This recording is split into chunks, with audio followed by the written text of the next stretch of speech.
ഇന്ന് ഒരു ഭാര്യയെ മാനേജ് ചെയ്യാൻ കിടന്ന് കഷ്ടപ്പെടുന്ന ഒരു ലോകത്ത് 5000 വർഷങ്ങൾക്ക് മുമ്പ് 16,008 ഭാര്യമാരുള്ള കൃഷ്ണൻ്റെ കാര്യം എന്നും ഒരു ചർച്ചാ വിഷയമാണ്, അന്നും ഇന്നും ഒക്കെ തന്നെ. അപ്പോൾ അത് ഒരു പ്രതീകമാണ് 16,008 എന്ന് പറയുന്നത്. കൃഷ്ണൻ എന്ന് പറയുന്നത് ബോധം, അനന്തബോധത്തെ കാണിക്കുമ്പോൾ ഉള്ളിലും പുറത്തും നിറഞ്ഞു നിൽക്കുന്ന ആ ഒരു ബോധമാണ് കൃഷ്ണൻ.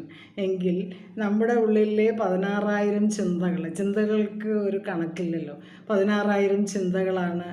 പിന്നെ 8 എന്ന് പറയുന്നത് ചലിക്കുന്ന പ്രകൃതിയാണ്, അഷ്ടതാ പ്രകൃതി എന്ന് പറയും. അത് പഞ്ചഭൂതങ്ങളും മനസ്സ്, ബുദ്ധി, അഹങ്കാരം ഇവ ചേർന്നതാണ് 8 അഷ്ടതാ പ്രകൃതി. അപ്പം കൃഷ്ണൻ എന്ന് പറയുന്ന ആ ഒരു എന്താ പറയുക, അത്ഭുതം തന്നെയാണ് ഇന്നും അന്നും എന്നും.